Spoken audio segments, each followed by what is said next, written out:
But let me tell you this. Everything in life comes down to two things. You ready for this? Tell me.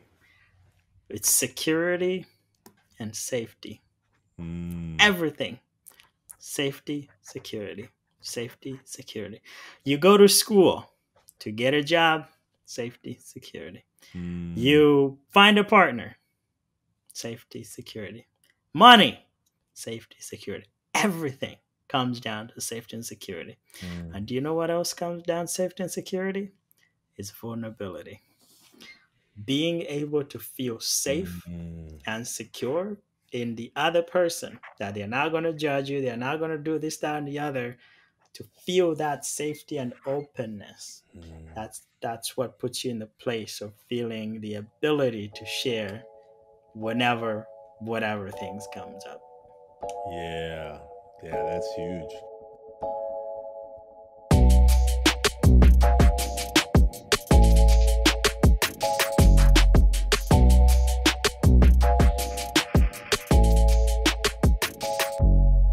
Welcome to the Taking Off the Mask podcast. My name is Ashanti Branch, and I'm glad that you've joined us. Today's conversation is with Chris Ategeka. Chris is the founder of UCOT, which is the Unintended Consequences of Technology. He's also a TED speaker.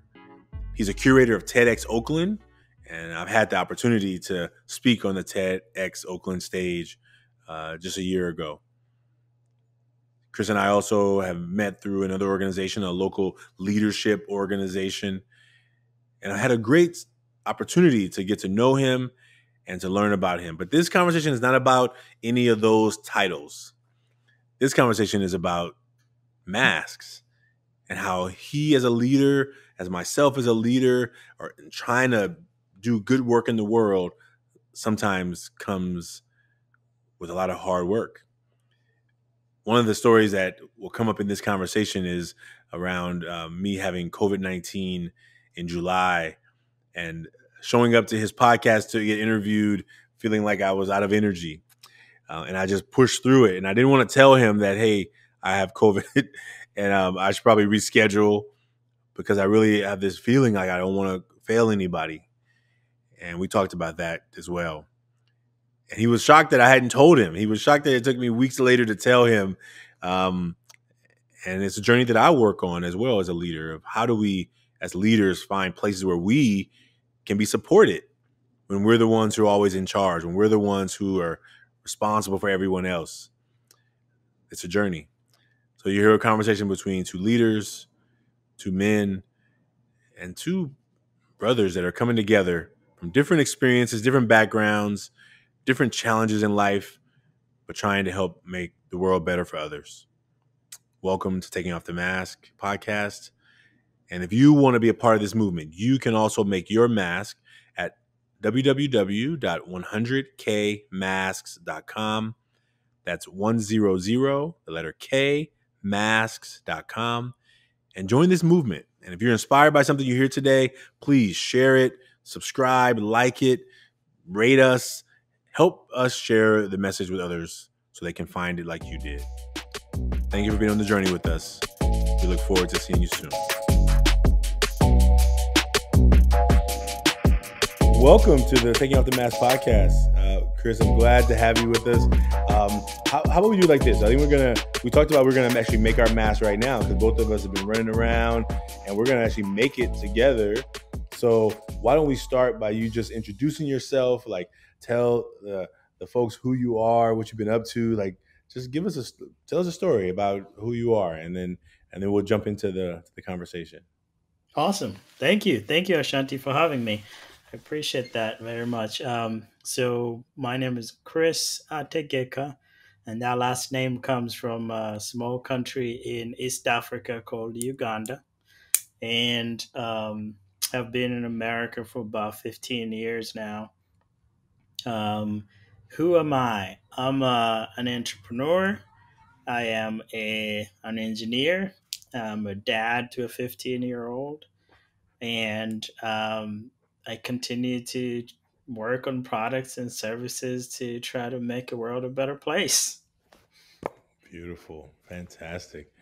Well, you and I met. I'm trying to think of the first time we met, but we met in several arenas and circles of folks, through Hive, through TEDx Oakland, through UCOT, the Unintended Consequences of Technology conference. And so I'm just glad to have you here. What I tell everyone is that, this is not really an interview, it's more of a conversation. And Hmm. and the way we do the conversation is just to kind of start the conversation, and we use the mask as just a way to like help us to like land into a place of like, oh, we're talking about real stuff. We're talking about we're talking about like, we're gonna talk about that. I'm like, and there's no, it's your choice of how deep you want to go. And what we'll do together, maybe we'll make a mask. We'll start by making a mask. And if you have a piece of paper there, or with when we do the mask in like workshops, we do them on these cards. I'm gonna see if I have a blank card here. And the mask is a representation of like what we let the world see, like what's on the outside of the mask. And then behind the mask, those are the things that we oftentimes maybe don't talk about. We don't Mm. see. And so what I want to do is I want to find a mask. So let me grab a mask so that I can make one with you right here. Here we go. I created a version of it where Okay. it's going to show All right. outside of the mask, inside of the mask. That's fantastic. That's perfect right there. We draw a line down the middle. So if on the cards they look kind of like this, they're like same thing, front of mask, back of mask. But what you have is perfect. And Yeah. then just draw a line down the middle. And if anyone out there, if you want to make a mask, you can go to 100kmasks.com and you can create your own mask anonymously. So Chris and I are going to share our masks here today, but you can make a mask anonymously and invite your friends to make a mask, and then maybe get together with them and share it. But so what we're going to do, Chris, on the outside, which is the front of the mask, is the first step is just to draw a mask. So whatever you think a mask looks like, how about you draw a mask? We'll both draw masks. So that's the outside, right? Yeah, the front of the mask is just a picture of a mask, and it's the words are going to be second. But the first step, we tell people this activity seems overly simple, but is really powerful. It's one picture, 6 words. If you go hashtag one picture, 6 words, you'll see there's a picture and 3 words on the front and 3 words on the back. And so the, Mm. the front is just an opportunity for you to draw a picture of a mask, just so you can kind of like, just what does a mask look like? What is, and like a lot of people right now around the world are wearing these personal protection masks, Mm.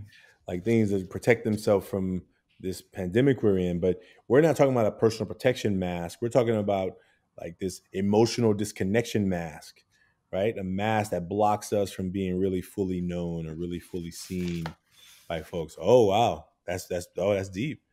Look at that. That's awesome. You're an artist. Mm. That's great. That's great. So I'm down with the front of the mask, the front of it. Okay. So all you have to do now that you have the front of the mask done is think of 3 words that are qualities or characteristics of yourself that you gladly let the world see. So what are So I put them right inside the it mask. can be in the mask, around the mask, wherever you Mm. put it is going to be perfect. It's just on that side. There are the 3 words or phrases. So 3 words is the easiest, but whatever's comfortable for you. 3 words or phrases that are qualities of yourself that you gladly let the world see. Mm. Maybe write those somewhere on the left side.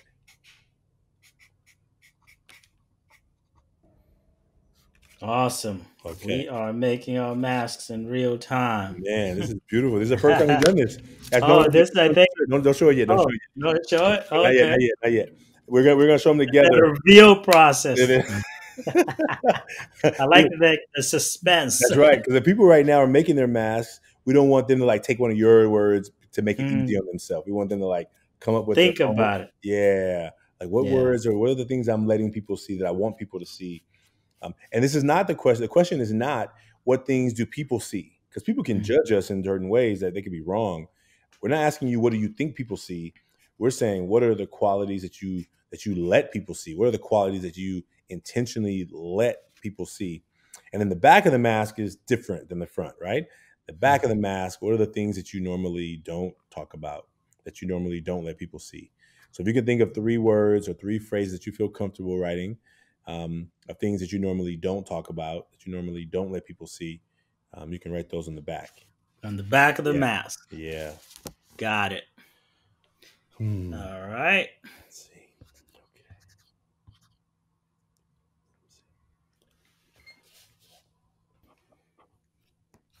Okay. All right. We are reinventing the system as we go. Yeah, this is beautiful. This is the first.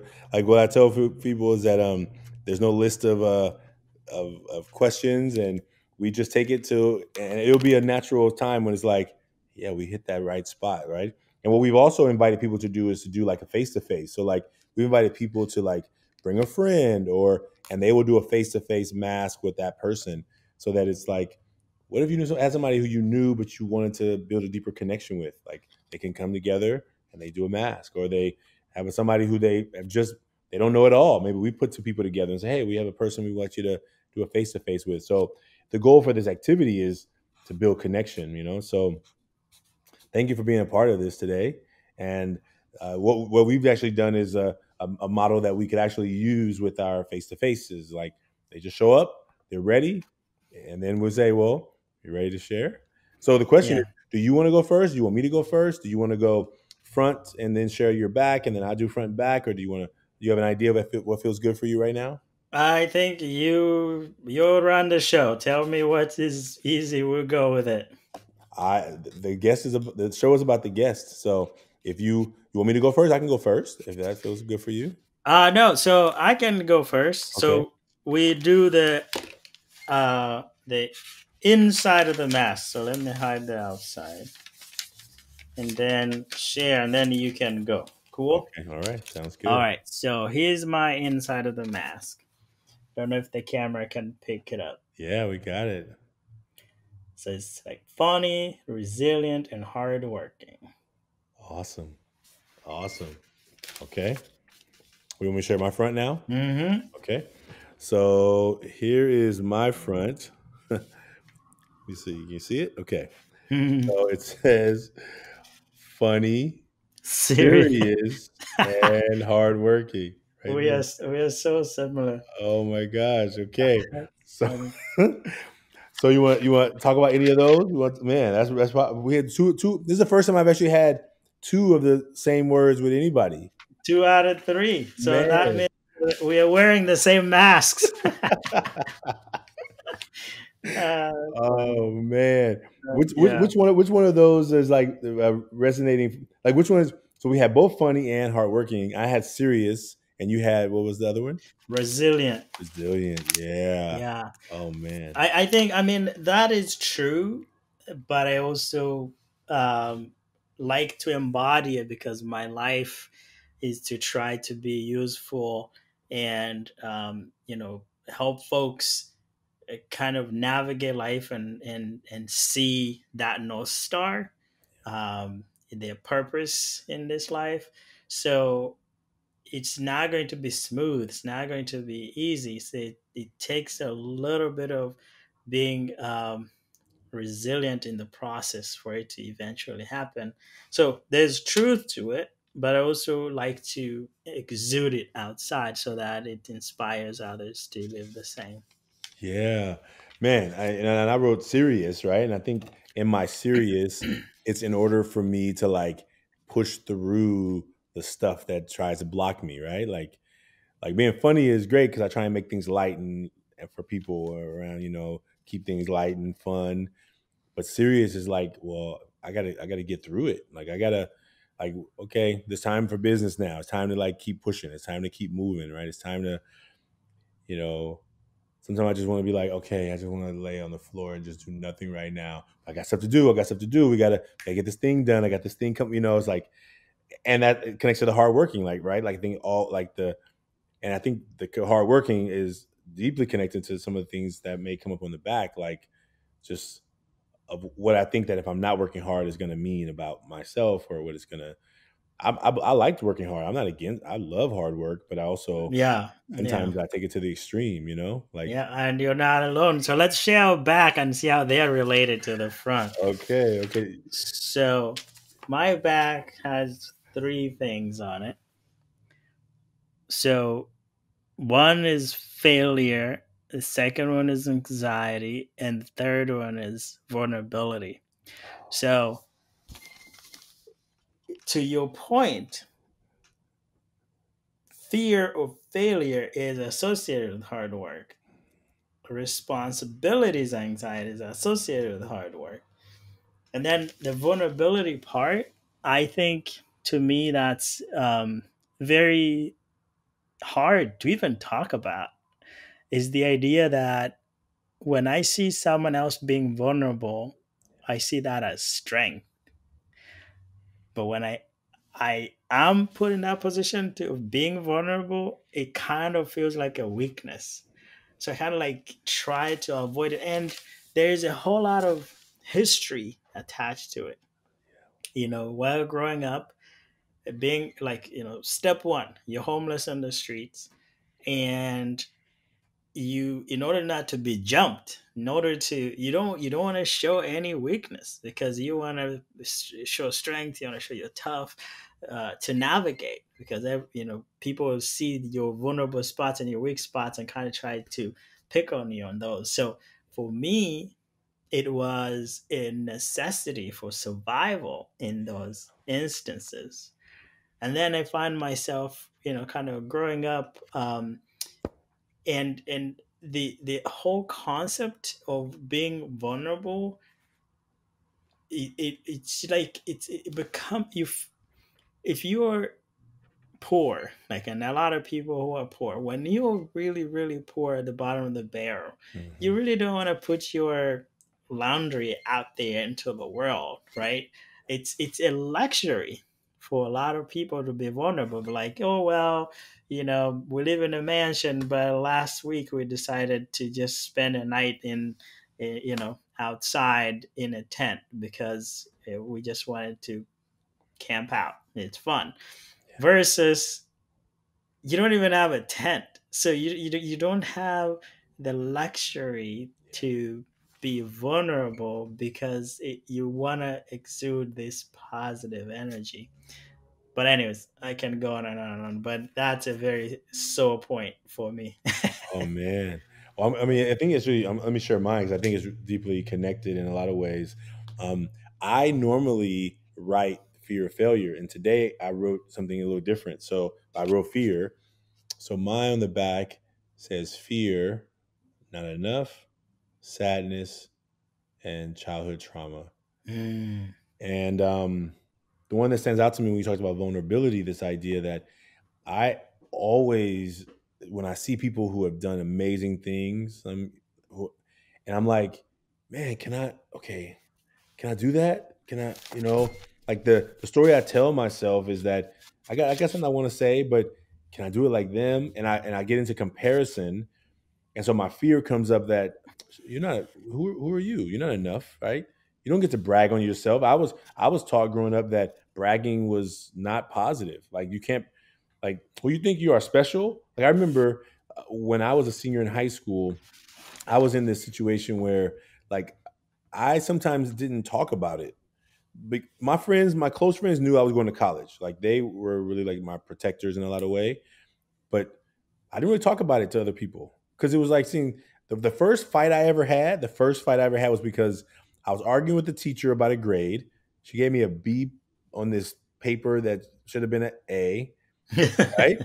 And the Right. kid in the back is like, "Man, why don't you just take your B and be happy?" And I'm like, "Hey, I'm not talking about you and your D, right? I'm not, I'm not messing with you and your D. You mind your business." And he walked up to me and like, "What you say?" And I was like, "You heard what I said?" Because I'm talking to the teacher about my grade. Like, this is serious for me. And I remember that fight of like it was like that the murmurs in the back. Oh, he complaining about a B, like, but because it was like now out in the open that I was so serious about this grade, about to have a fight with some kid talking about my like. Then it was just like, oh man, that's not cool here. Like you can't be showing that you care too much about that, right? So it's like the fear of like people like, oh, what does that mean? I think where I was going with that is actually that story came up really really fast for me, but this idea of being vulnerable, of being like, oh wait a minute, I can't let people know that I care that much about my grade because now it puts you in a weak position, right? It's like, oh, they can, like, I don't know. It's just, oh, he doesn't. Okay, we're gonna. If we talk more about him, then he's getting unfocused on his work. Now he's fighting all the time and arguing with people all the time, and now he's distracted from the goal, right? And even though they may not think that far ahead, that's kind of what's happening in the moment, right?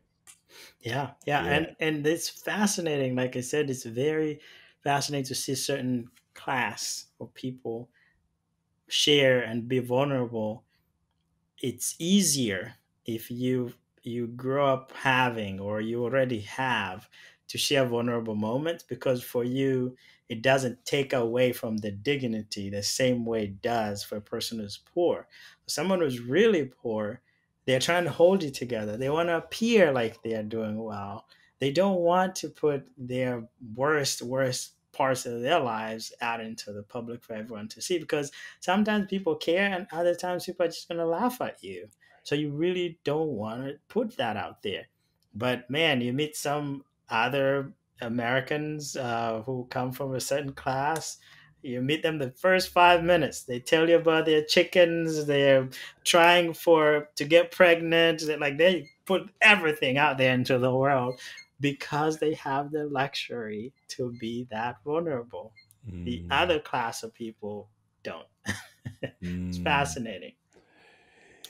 You know, when you talked about you growing up and being homeless, I guess the question is, when people hear that, when you do have the when you are letting yourself be vulnerable to tell those stories, how do people respond? How do they know how to respond? They feel like how do you experience people responding to that? Does it make you feel like, I'm glad I shared that, or is it like maybe that was too much for them? Like how do you?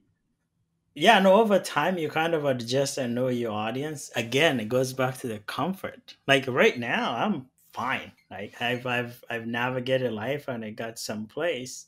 So I'm totally fine sharing my old and vulnerable stories. But even to this day, it's not as easy as it comes for a lot of people.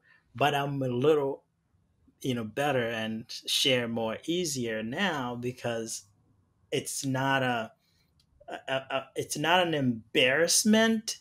It's more of a badge of honor, which is kind of like a distinction Mm, when people are being vulnerable. When yeah. you're being, sometimes you want to share something that's really deep and painful to you, but you're embarrassed about it. But if Mm, you've, um, it's the same way when someone, we hear people from rags to riches stories all the time, like yeah. from this point to that point they were successful. Like those people are so happy to stand on a podium, to be on a TV show and talk about, how their past life was really hard. Right. Right. But what we don't hear about is people who actually tried 10, 15 times and they still failed, Mm, right? Because there's some kind, from a society perspective, there's a narrative that the media and the world likes to hear about the conquering of this enemy that you had. And mm, if you didn't conquer the enemy, it's still an embarrassment. You feel like you failed, you feel like a failure.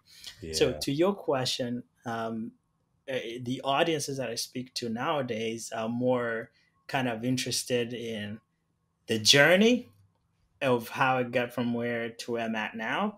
And it's less of an embarrassment from both parts because they're on their vantage point, it's inspiring. From Mm, my vantage point, it's not embarrassing. It's more like I conquered this. So both parties are kind of winning. But if I wasn't in the position I was in, I'll probably be still embarrassed to share, mm. you know. Man, that's really powerful. I was at a talk the other day, and literally 2 days before, in front of my house, I live in Oakland, uh, and, and it used to be it usually, if I guess it used to be a nicer part. I guess it's gotten a little rougher lately. I guess I could say. But a car was chasing after another car, and literally, I'm sitting out here watering ginger. Like I planted ginger in front of my house. Right? 2020. Oh my god! Right, and all of a sudden I'm like, I hear a car speeding, and they always speed. There's two stop signs. They barely use them. It's like a suggestion, but they were speed. I was like, oh, here come two cars speeding. And I'm always wondering if they're going to hit my car, right? So I look up, and the car behind is shooting at the other car. Like I see that you see the sparks. Like I'm like, is somebody making a YouTube movie right here? Is this some kind of fake thing? And literally, I was like, I'm out of practice. I'm born and raised here, right? So when I was younger, if something like that's happening, you duck and hide. I'm standing up there with the water dripping, like I'm like in like in like a 3D like multimedia movie, like. And then my heart started pounding. Like my heart afterwards, my heart started pounding. And I remember telling that story to an audience, and I'm looking at the faces. It's a Zoom room, and I'm doing this presentation, and I'm like, "Oh, I think that was too much for them." Like, Yeah, you're just like, "Oh, I don't. Oh, it, I don't know if they're handling this really well, or I can't tell, right?" yeah, So, yeah, you're making the story, you're going taking the story, but you're also like, okay, how do I land a point for them, right? Like, and I think what I landed for them was around who knows what other people are going through on a daily basis.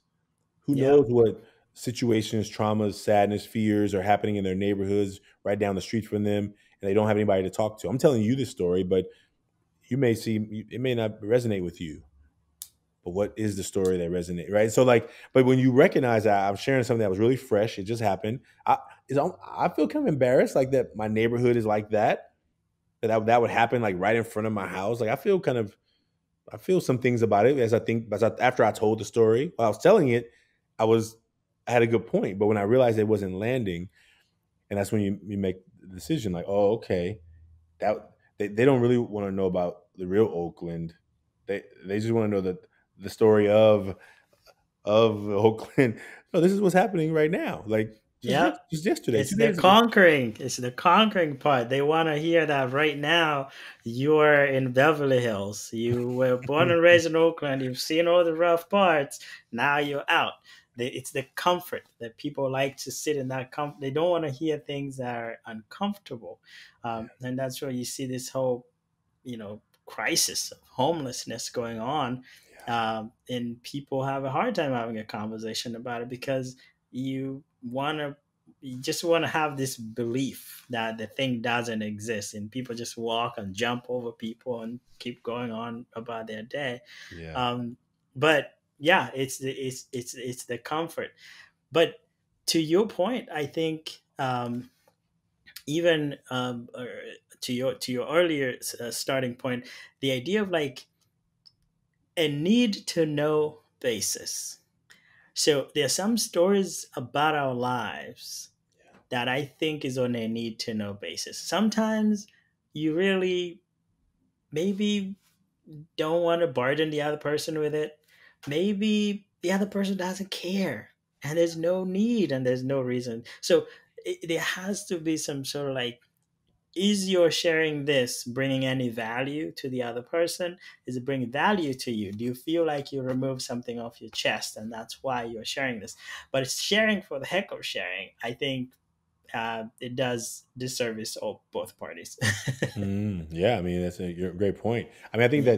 that as a storyteller, you always have to decide on those, right? Like of all the stories I've experienced, which ones have a important landing, right? And so I think as you told so many stories before, I can't prepare ahead of time. Like I have to walk into the room. I have them all in here somewhere, and I'm looking at the faces. I'm looking at how they're walking, and I'm like, oh, I think they need this one, right? Yeah, and also I feel like you shouldn't or I shouldn't be putting ourselves in a position of apologizing for what other people feel. These are real experiences. This is what we went through. This is what we are going through. And you just being authentic, you're sharing, and it may make some people uncomfortable. It may make their eyeballs dilate a little more, but this is the reality. And sometimes people are actually learning from those experiences. They're becoming more empathetic, to others, and all these lessons. So I feel like there's no need for filtering nor a need for apologizing. You're just sharing your story. They're gonna receive it the way they do. Yeah. Very, very true. Very Yeah. true.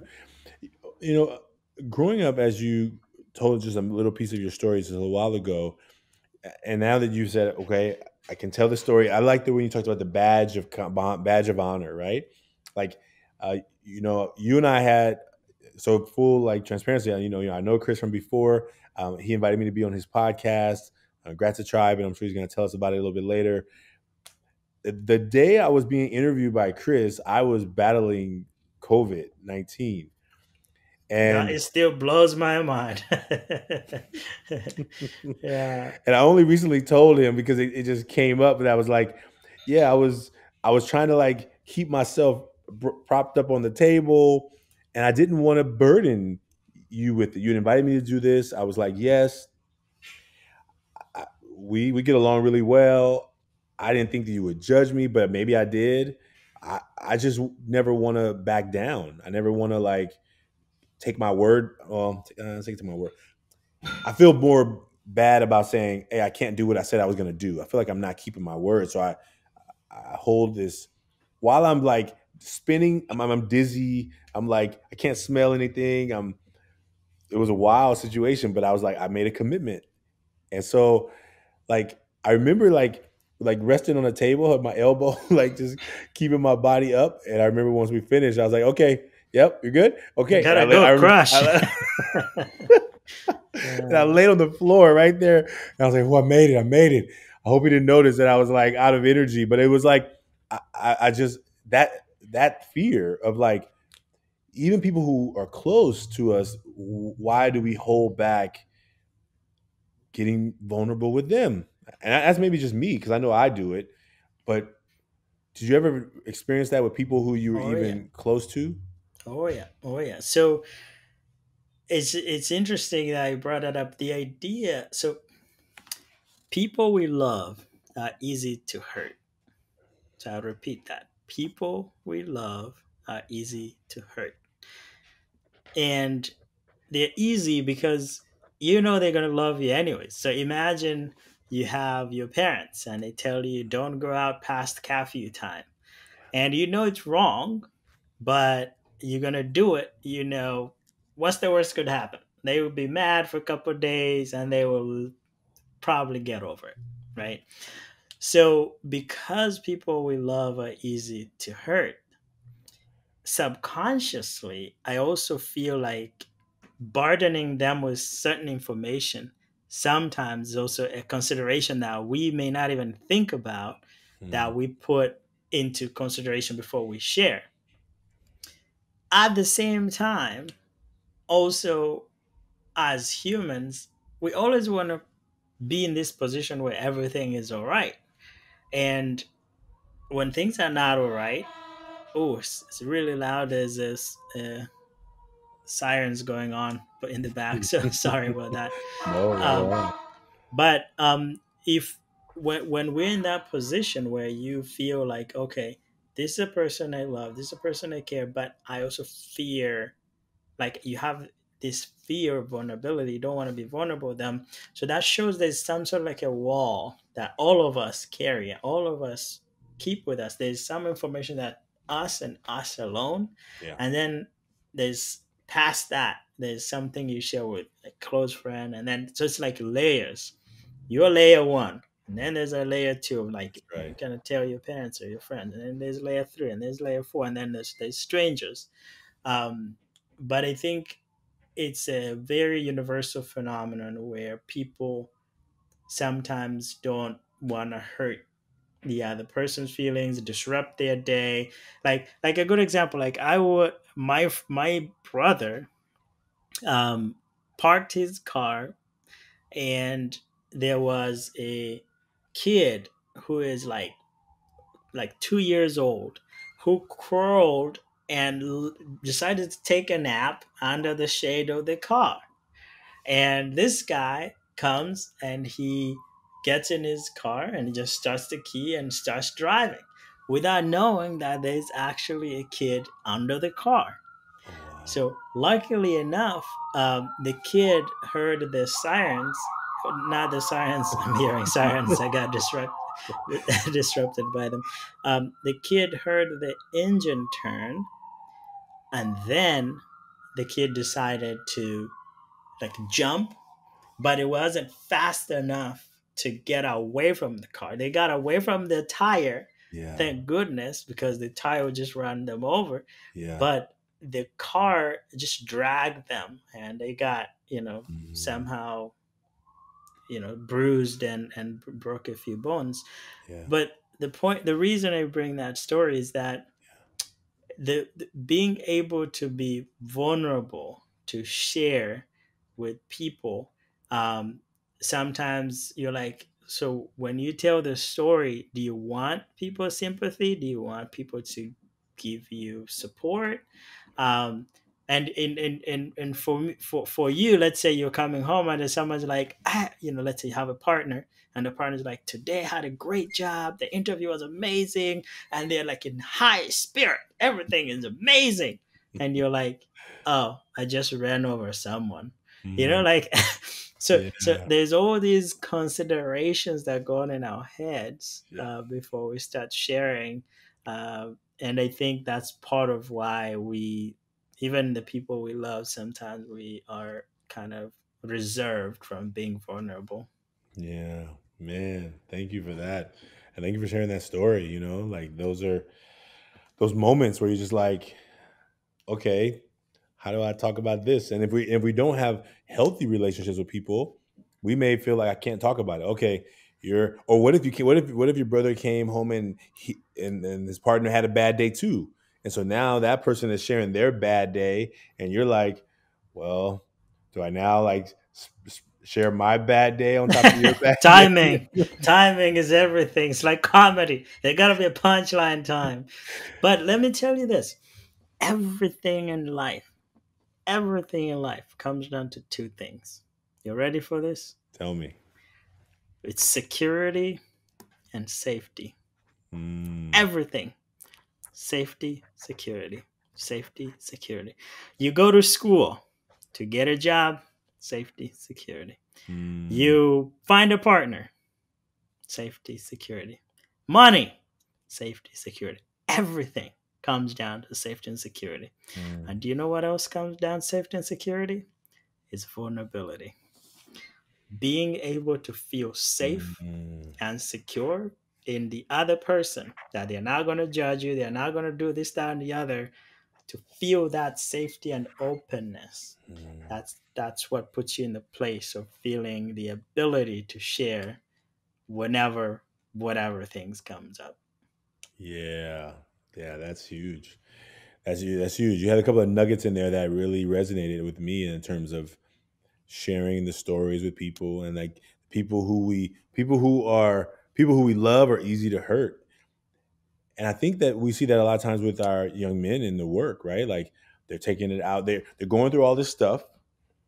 And like when the parents are coming, hey, what's going on? Why are you? What's going on? And then they're blast out, right? They're not mad, mom. They're mad about these other things. But the person who's coming to care about us, our resistance goes down.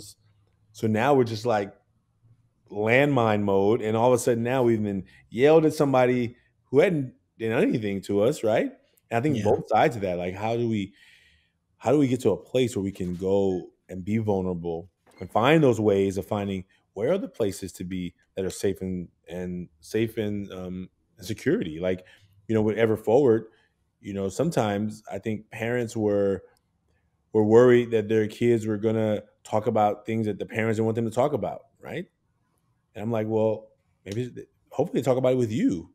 Hopefully there's yeah, enough safety and security there for them to share with you what they're going through. But what if there's not? And I think because we live in these, my house, your house, and everyone just says I'm gonna mind my own business. Then the community doesn't get to support the young people who need other voices. yeah. It may Yeah, not. and sometimes young folks are more comfortable sharing and being vulnerable with their counselor, with their coach, with their teacher, more than they are with their parents or their friends. Again, it's being safe, it's feeling secure, it's feeling that this person got your back. Yeah. Is why we can find ourselves in that spot. Yeah, And even what you just said right there, like absolutely find it easier to talk to other people. Because if I tell my mom, it may be something that my mom did. It may just be I think it's gonna hurt her. I think it's gonna make her like my mom. When I was getting bullied in middle school, I didn't tell my mom. Like she found out on accident. Like she found out on Yeah. accident because I was making like 3 sandwiches because I was starving. She's like, "What's wrong with you? Make what do you?" And I was like, and I was like so hungry that I had no my lies weren't prepared that day. I didn't eat lunch. What you talking about? I didn't eat lunch. I gave you lunch money, and Yeah. then it was like, Yeah. well, then the story came out, right? But it was like I had never told her because I didn't. I thought she was gonna come into the school. She's gonna make me embarrassed. She's gonna try and make it stop, but she's gonna make it worse before it gets better. Like it was like, and all the things that we do to protect the people, right? Because they are easy to hurt. Like if I tell her this, maybe it's easier to hurt her feelings or hurt her sense of well being, right? Or But also judge you too, because so one unpopular example I'm gonna share here. I'm going. I'll begin with a caveat that I don't support the practice, but it's just an example to make the point yeah, that. So we take an example of pedophiles, right? People, let's say someone who has the desires, but they haven't acted on those desires. mm, They don't have a place where they can feel safe and secure to seek help, because anywhere they go, therapists, teachers, everyone is told, like, if someone expresses those feelings or they have the desires to do harm to other people, hmm, then you call the police, right?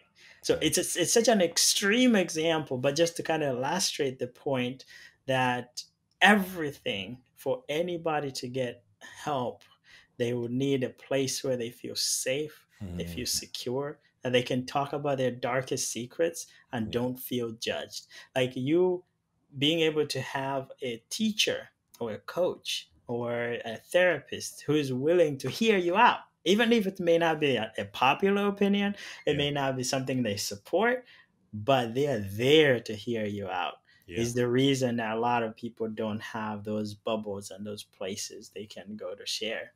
I mean, the pedophile example is a little extreme, but I wanted to make the point. No, but I think that, and thank you for bringing it. I think that when young people are going through traumatic situations, even the other side of it, right? If you have been, something has happened to you or an individual, where do you go, right? Where do you go to talk about it and without worrying? Like if you don't have a therapist, let's say you're a kid, right? Like I can't tell mom, I can't tell uncle, I can't. They're gonna think bad of me. They're gonna, and so they internalize a lot of the stuff that happens, right? So and then either it becomes worse because the desire becomes more, or they have to self medicate or take some other things to kind of ignore it. Yeah. Hmm. Is there anything else as you were making your card, as you were thinking about it? And I think you may have been. Have you been to any of the activities when I've done this activity? Have you participated in this ever? Um, I kind of escapes my mind, but I'm pretty sure I have, because you and I have crossed paths a couple of times. Yeah. Yeah. What was like as you think about people who we have a goal of collecting 1 million masks, right? We've collected right now close to 50,000. We have a long way to go. I don't know 1 million people, but the question is, do you think, or not? Well, not do you think? What do you think would be the hardest thing about getting people to be willing, even with an anonymous tool like a picture on a piece of paper and 6 words? What do you think would be the way to encourage more people to take on this challenge, to be a part of this movement? Safety and security. Mm, That's your answer right there. Like getting people to a safe place, but also the why, right? yeah. Why? Like why? What you're really asking people for is their time and Mm, their mental capacity to go there, to go to that place of vulnerability. So, first question is why. So, you got to give them the reason. And the mm, second question is, do you create a safe enough space that people can share? right. So, there was a program, I don't know if that platform still exists. It was called PostSecret. It was started by Mm. some dude, and Yeah, people would write these cards and send them to his address, like his home address, that's right. back in the day before the internet. And then he would pick the like he'll get millions of cards to his home address over time, and it's basically a card like yours where people just write a secret they've held for a long time. They Yeah, can't tell anyone, but they really want to get it off their chest. So anonymously, they just write on a card and they post it and they send it to some random guy. yeah, Millions of people did that. And when the internet came around, he decided to take pictures of these cards and post them on the internet. And I think to this day he still does that. yeah, But what that platform, or at least mechanism, creates is this anonymous space for people to talk about their darkest secrets without feeling like the eyes or they're gonna be on the front page of the newspaper or television tomorrow. yeah, So I think you could create a way to give people that space where someone can talk about their darkest secret but still don't feel vulnerable, like even like right now. So I can write things here. yeah, It You caveated the conversation by saying whatever you feel comfortable with, yeah. right? There could be something that's extra dark than this, but because we're like in prime time TV time, I gotta go a little safer, right? And it's the same with you. Like you could have one of the darkest things you really don't feel like it's prime time type of content, but Yeah, it is dark and it's eating you up. yeah, So I think creating a safety and secure space for people to share and not feel like they're being watched is one good space to start. man. Well, let's take a breath. Let's take a breath, Hmm. man. This has been our work for the last couple of years of really giving people, creating a space for them to do that. And I'm really glad that you joined us today. Is there anything else that you want to say about the mask experience? That maybe to young people out there, you have a teenager, right? Who, like, anything out there you want to say to young people who are like battling with like this mask? Like, is there any word, a sentence, a quote that you want to leave to inspire folks to like find those safe and secure places? How do you find those places? I don't know. No, I think understanding that this too will come to pass is very important. Um, Nothing in life is permanent, only death is. And even death itself is not permanent. You die one form, a week later, you're in a different form. So, nothing in life is permanent. Whatever you're going through, it may feel insurmountable right now. It may feel it's very hard to overcome. But I can tell you from firsthand experience that this too will come to pass. Um, and the other thing I think I would share and that really helps me navigate life is positive attitude can go a long way, even in situations that don't call for it. So you may find yourself in a hurting position, like you're pushed in the corner and you really feel like, the world is coming to an end. Um, but trying to pull within you, and all of us have it within us, some positive energy to show you some light on the other end, at the end of this tunnel, at the end of this fight. Um, you will pull through. You will pull through, and positive attitude requires two ingredients: Mhm. faith and hope. And I don't mean faith in terms of like, religion, or, there's some people are religious and believers and that's where they pull their faith. That's great. But all of us need an outside source of energy could be the universe, it could be something that's larger than yourself, that when hope fails you, sometimes you're pushed in the corner and you're pushed so hard and you feel like hope is running out. Mm, And that's when you turn to faith, because faith is outside you and it's looking in and saying, I got you. Just keep mm, fighting. So faith and hope can keep fueling the positive attitude to power through whatever you may be going through.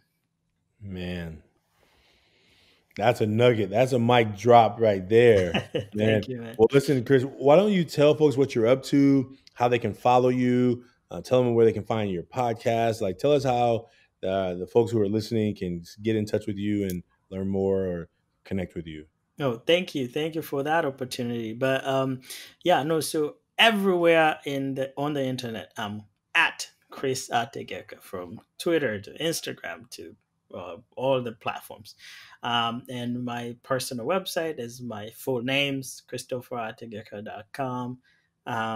I have a podcast. It's about gratitude and giving gratitude to people in our lives whose shoulders we stand on. It's called Tribe. So you just find it with my name, just Chris Ategeka, then type in podcast. You'll find it in all places where podcasts hang out. Yeah, thank you so much for having me. Man, thank you for being here. And, for any of you out there who want to create a mask, you can also do that at 100kmasks.com. So thankful for Chris for being a part of this journey with us and for coming on here and sharing some nuggets. I hope you wrote down those nuggets. The two things, there's a couple of two things on their list that we got to really think about. And I really thank you for being here today, and look forward to seeing you again soon. Thank you. Thank you, man.